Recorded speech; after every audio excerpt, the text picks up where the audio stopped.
Samantha, what do I call you? I call you Samantha, I call you Tanishtha. How do I refer to you? So my first name is actually Tanishta, and Samantha is my last name. And and your confusion is completely okay because in the US, like people used to call me Sammy. So that has been the level of deconstruction of my name. So you're perfectly fine calling me anything. That's extremely, extremely generous of you. So I think I'll stay with Tanishtha for today. Is that good for you? Okay. Yeah, sure. And, Sounds and good. you and you can call me Smita.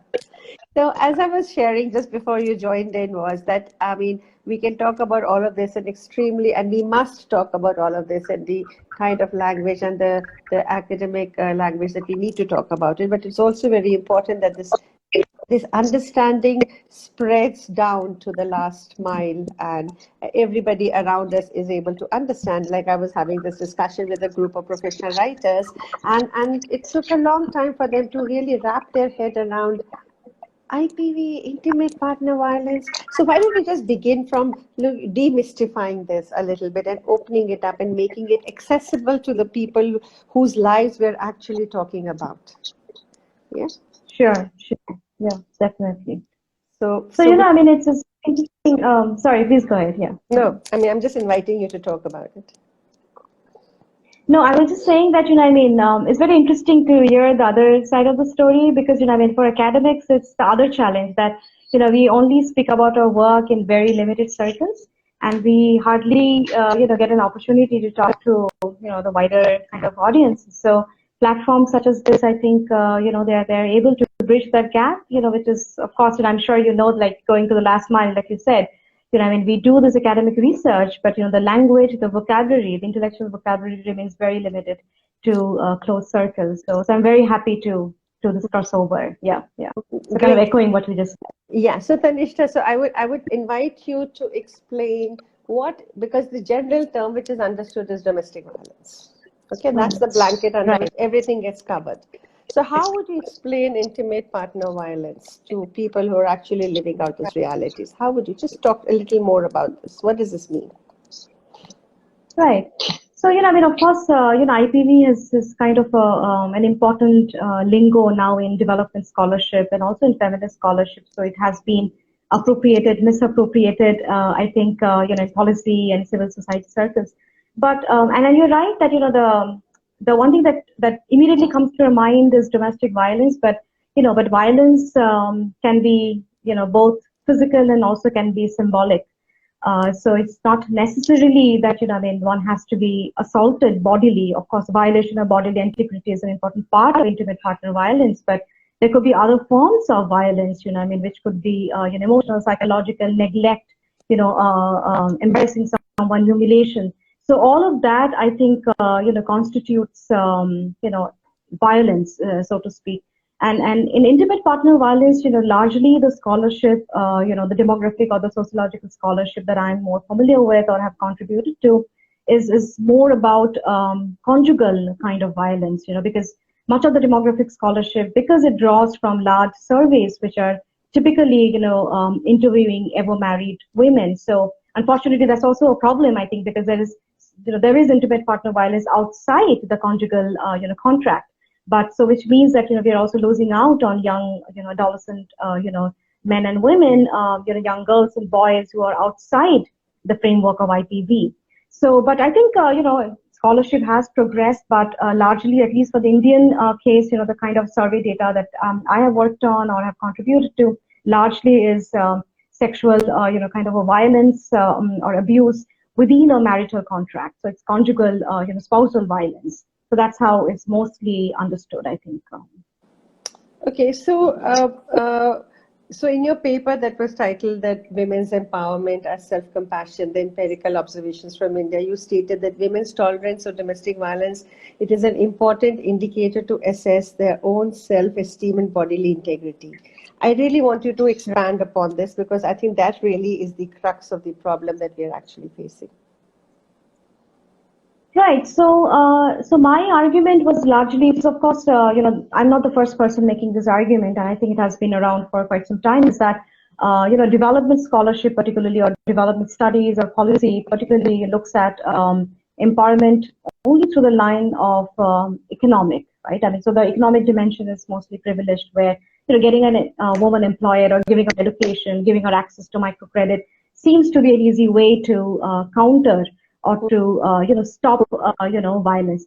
But what I was also arguing, kind of echoing other scholars and building on existing scholarship and saying that there are other forms of violence, for example, bodily violence, and it's regardless of whether a woman is employed or has education.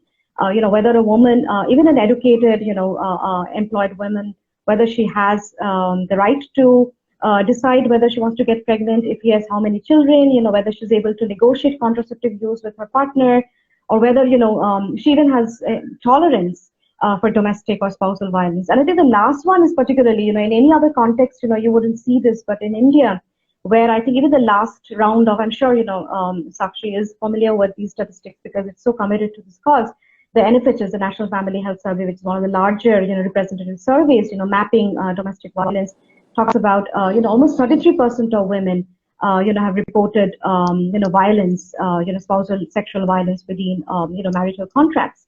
So, and the reason why I felt that it should be an important dimension to capture, empowerment or lack thereof is because, what we see in the later rounds of the survey, which is very troubling in my opinion, is that although we see a marginal change or a marginal kind of a decrease in reporting of or spousal violence, which is good, I think, which is promising, but fewer and fewer women are actually seeking help to stop the violence. So I think previously the number was 24. Now, of all the women who have experienced spousal violence, only 14%. So there's a 10 percentage point decline in women actually seeking help to stop violence. So which was like, and as a sociologist, it was very troubling for me, which means that the social risk of offending, these familial hierarchies is higher now. I mean, I think women feel discouraged to seek help. So that's where, I think my research kind of contributes to understand, looking at the link between women's tolerance of violence, which is an indirect kind of an indicator of whether she is able to take decisions or whether she is empowered. Empowerment, of course, is a multidimensional construct. So, I mean, this is just one dimension of whether or not, she has agency or any kind of authority to make decisions within domestic decisions within a household. So, yeah. It is so interesting because I've just finished doing a webinar. Now everything is on a webinar with about 70 administrative service officers. I'm not going to take the name for that. And there was such complete denial that something like this even exists, simply because it was very uncomfortable for them. They just do not want to accept it. They would much rather be in a place of saying there's equality. I mean, blanketing and kind of just whitewashing everything under the thing. Oh, we are moving forward. We are having economic empowerment. We are moving forward. There is equality everywhere. And that was kind of really disturbing for me to hear this. But I want you to move into saying, if you're talking about IPV, domestic violence, all these instances of violence which are in the private space are actually a microcosm of the violence that exists in the public space. It's all interconnected, isn't it? Now, so can you just talk about that relationship a little bit more? Yeah, I mean, so I think, these connections, like you rightly pointed out, it's essentially because of the long shadow of patriarchy that, we have been embedded. And the kind of violence that you see in spaces outside the home, and we see that increasingly, more, there has been a kind of a rise in the kind of a, physical violence on women and men, mostly, the marginals. So it could be, women or, men who are non-binary or at least identify themselves as non-binaries. So I think, from a kind of a macro kind of a perspective, and this is not to say that we have to be complacent with this, rise, but I think, the other kind of a demographic, reasons for these increase, so to speak, because I'm kind of speaking from a standpoint of an academic. So, these are also expected because these means that, the kind of a mindset change hasn't kept up with the developmental change. So there is a disconnect between, changes that have happened, and whereas, people have not actually caught up. So you see, increased mobility among women in public spaces. So, women have actually redeemed the public spaces in some way or the other. And in transitional societies such as these, this can be a source of possible threat where, women are, so to speak, occupying public spaces, holding off the offices of power. So of course, there will be a backlash. And I'm not saying that, we have to be complicit with this backlash, but it is an expected direction. And most societies, that have achieved gender justice in some way have experienced this. So, we are on the, we are still, the journey is on. And I'm pretty optimistic that, we will reach, in our kind of an effort in our kind of battle of gender justice. So yes, I mean, you're right that, the private kind of, inequality in terms of, power dynamics, which plays out within the familial settings, that really echoes in public spaces where, women hold, women are unable to hold leadership positions. Even when they hold, there is, of course, a lot of resistance, to break the glass ceiling, so to speak. So yes, I mean, I think they do speak, they are in dialogue with each other in the private and the public spaces in terms of, women's position, so to speak. So you've also been extremely interested in working on the relationship with family, aging, and motherhood, and you kind of believe that we can examine society and the relation to power if you're actually looking at this whole continuum over there. Tell me about how is it that you are addressing that, looking at that? So, I mean, family is very central to understanding, how gender is organized, and because we know, or at least, we would like to feel that, families are these very safe, egalitarian kind of spaces that Bollywood, the kind of utopia that Bollywood wants us to believe, these very idealized spaces. And it's very problematic, for feministic societies like India, because family is, as an institution, is the patrilineal protector, right? I mean, so it means that, there are social costs and risks to offend that hierarchy. So the same family which, which is allegedly our protector can also get very dangerous, if you are in situations where you have members as perpetrators, and it can be for young men and women or for older people, which is what I also look at as part of my academic scholarship. I do look at elderly abuse, which could be, again, physical violence, neglect, humiliation, economic exploitation, and so on and so forth. And it's the same logic of the family, which is interesting, right? I mean, that, which kind of protects, I mean, of course, allegedly protects and also violates, bodies that are considered to be marginal in this kind of a moral cultural space that family upholds. And the same, and it kind of continues throughout the life course, where, the family can become, as an institution, can become also a potential perpetrator, kind of exploiting the vulnerability of its people or of its members. So it could be young women, who is at a young wife, so to speak, and of course at a very lower position in a joint family, or a elderly woman, who is widowed and has limited access to economic capital. So it could go either ways in terms of the life course, so to speak. It cuts across age hierarchies as well. So you have another one of your publications where you're talking about motherhood penalty. Now, not many people talk that language. Motherhood penalty is not something that everybody is very familiar with. Again, you want to tell our viewers more about this? I mean, how do these systemic disadvantages, motherhood is a choice, the pay, the gender wage gap between mothers and non-mothers, single mothers versus mothers, non-mothers. So it's how does all of this come together for you? Right. So I mean, you're absolutely right that using the word penalty with motherhood in a context like this can be blasphemous, because motherhood is such a valorized project. It's without that, it almost feels that womanhood cannot be lived.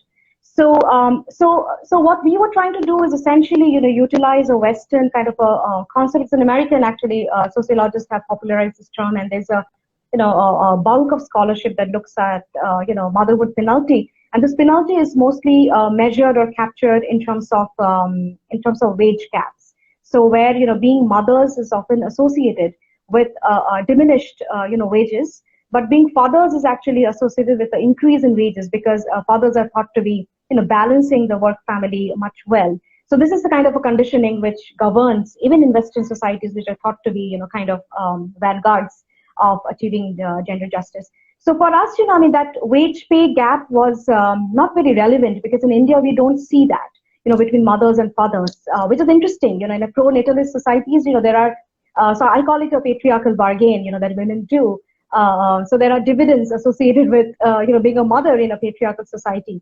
But so we look at the penalty. We do actually measure the penalty, but we do measure the penalty in terms of non-material penalties. So which could be, time lost, as a result of, motherhood, or, this whole anxiety about productivity, which is also, of course, a very abstract and subjective concept. And we were looking at primarily at, scientific organizations where, women's productivity has been brought under intellectual scrutiny, especially when she comes back from the maternity leave, as if, there is a relationship between, reproduction and production, so to speak.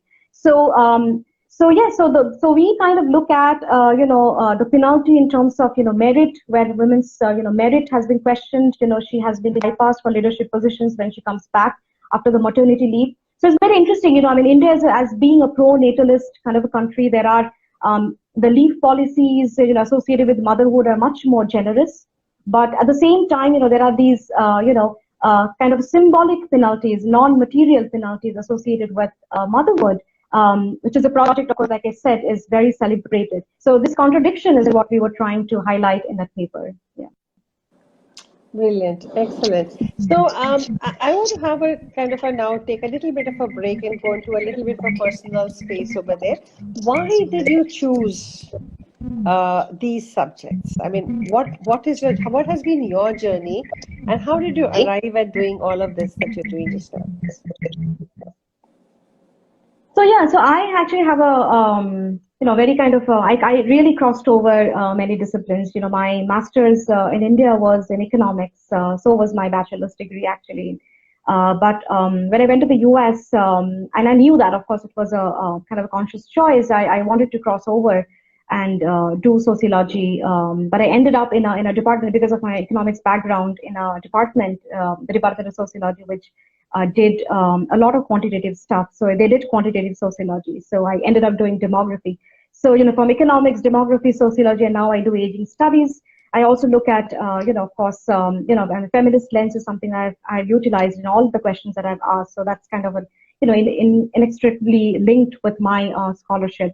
So for me, the journey has been, to like you said, I think I like the way how you started, because to really demystify numbers, so we know, statistics, which is, of course, India is very good in terms of, survey data and kind of, amassing bulk of data, just like its other kind of a comparable developing countries. But what lies behind these numbers? We know a maternal mortality statistic. We know a statistic associated with violence. But can we go beyond these numbers? So that was my kind of personal journey to kind of, to kind of use the sociological, training to go beyond, the kind of objective, the kind of a numerical supremacy that mostly these number-based subjects assume. So in a way, also, I was making this kind of a crossover to kind of make more sense of the numbers, because I know that numbers are often met with a lot of anxiety, and it's also very powerful, but they're also equally dangerous. They can be manipulated to say many things. They can be politically driven. So for me, that this has been my journey. As I say, feminist, the mantra is, personal is political. So for me, going beyond to kind of unpack these numbers, and kind of, make these connections between sociology and, say, more kind of a more quantitative based discipline, something that, we don't typically do, has been primarily my, I would say, my calling. Brilliant, excellent. And what do you say would be an influence in your life that took you there? So in terms of, a kind of a role model, you mean to say? Anything. It could be a role model. It could be something that you have read, something that you have studied, anything. I mean, experience. What kind of influences? Let me just make it plural. What kind of influences have enabled you to do the work you're doing? Because it's not So, an easy work. So just we'll just qualify that a little bit because Dhanisha, it's not easy to do the work that you're right. doing, to do the work that we are doing, because somewhere or the other, each one of us has some or the other kind of experience, and it can be extremely triggering at times. It can be extremely exhausting at times, and it can also be extremely satisfying at times. But the other two hold a higher proportion than the first. So Right, right. For me, I think it was more about, and I know that it sounds maybe cliched. It's one of those responses that beauty queens typically give when they're asked in the beauty pageants to demonstrate that they are also beauties with brains, which is of course, yeah. I mean, story for another day. But no, but my cliched response here is that as with any other academics or at least someone who's trying to make a career in academics, I'm also product of my times. So in the late 90s or early 2000s, when I was making these crossovers, I think India was at a very kind of an interesting moment in time, where you saw liberalization. So I'm of course the liberalization's child, so to speak. I saw that change, the economy opening up, and it's just not the economic, dimension of opening up. We saw such kind of a social churning in terms of, sexual ideals, the idea of liberalism, that we saw social media.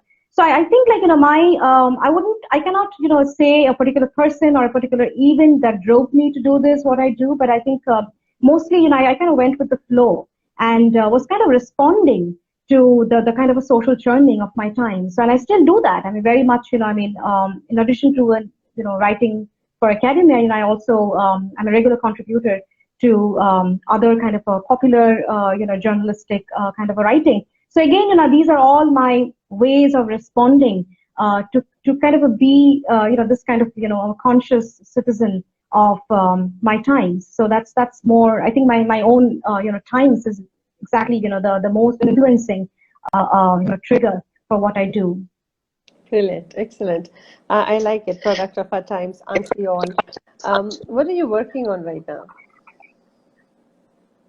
So I'm working on many projects. One of the projects actually that I'm quite excited about is so I work on older adults primarily as that's my that's my most active line of research.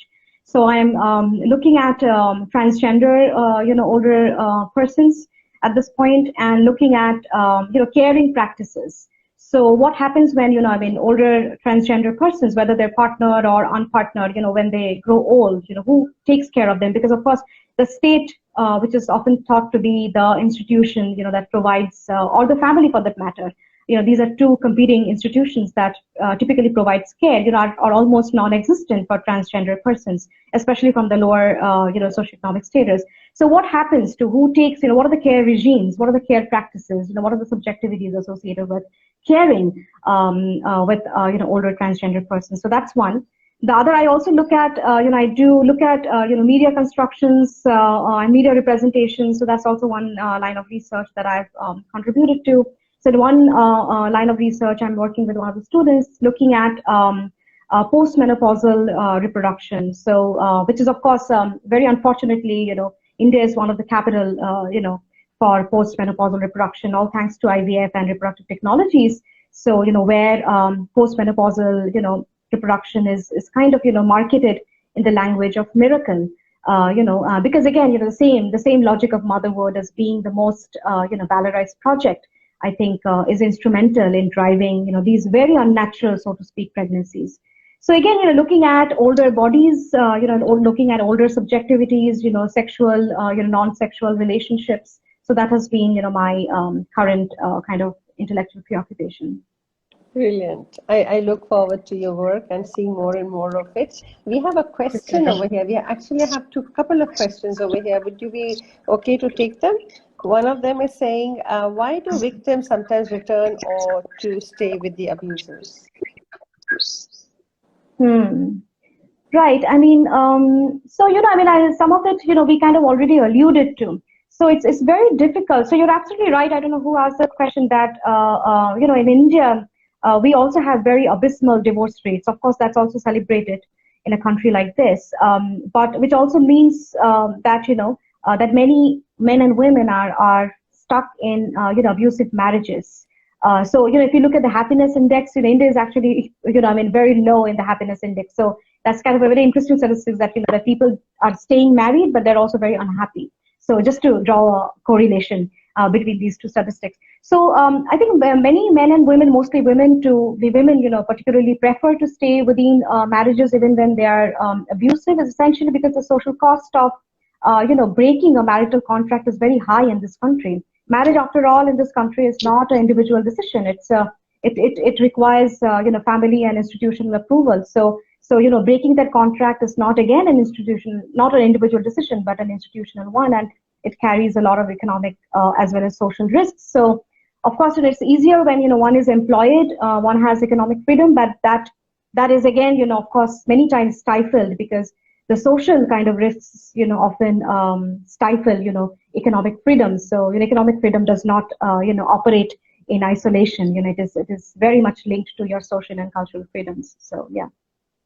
Brilliant. And the same person has a follow-up question over here saying, do abusers show any potential warning signs? So that's a difficult one, because I'm of course I know from scholarship, but I'm not a social psychologist. So it's difficult for me to kind of say. But I'm sure there are social psychological research that kind of talk about as empirical scholarship goes. They talk about the kind of a determinant, so to speak. What are the factors that make one a likely candidate to be an abuser? And also, what makes one a likely candidate to be, to be tolerant of abuse? So in both cases, the prior, family dynamics. If you have experienced violence in early on in your family, both, your propensity to exercise, violence on your partner or your ability to endure violence, both are high. So definitely, your past, your early childhood experiences are, I think, an important determinant of whether or not you will perpetrate violence or whether you will endure violence. I think so that could be one. But again, there are no easy answers. I don't think there are any black and white answers. There's all different shades of gray. Absolutely. Do LGBTQ people experience domestic violence? So LGBTQ, right. I'm not sure whether LGBTQ persons within marital or within companionship experience, or whether more generally, I think both, it's more likely that, when they are growing up because of their, because of, their kind of a socially deviant behaviors, they become unfortunately potential candidates to attract violence, even within their families, to kind of cure them of those signs of not obeying heteronormative ideals. So yes, I think they become. There's a huge, I think, line of scholarship, and also, not only scholarship, but also, that comes from, feminist activism that shows, LGBTQ persons are more likely candidates of violence, both within families and also outside families, especially in a country where heteronormativity is the norm, and anything that offends, anything that threatens that norm is often met with violence and kind of social anxieties. Thanks so much, Kanishka. This is so brilliant because I think more and more of these conversations are what is required to take the numbing and the normalizing that we have in our lives with all of this, and we just kind of accept it and we don't even recognize it. I think we really need to have more and more of this work coming in from you and more of these conversations with you. Thank you so much for joining us today and talking to us about this. If there's anything else that you would like to add to everything that you have just said. No, thank you very much. Like I said, I started on saying that conversations like this are very important because we hardly the kind of a bridging that happens between theory and practice often gets shelved in policy documents, and we don't actually do that in action. So this is like really conversation in action. So thank you so much for this invitation, Smita. And we will be coming back to you again and really continue this conversation that we are having just now. Thank you so much. Thank you so much. Thank you. Bye. Yeah.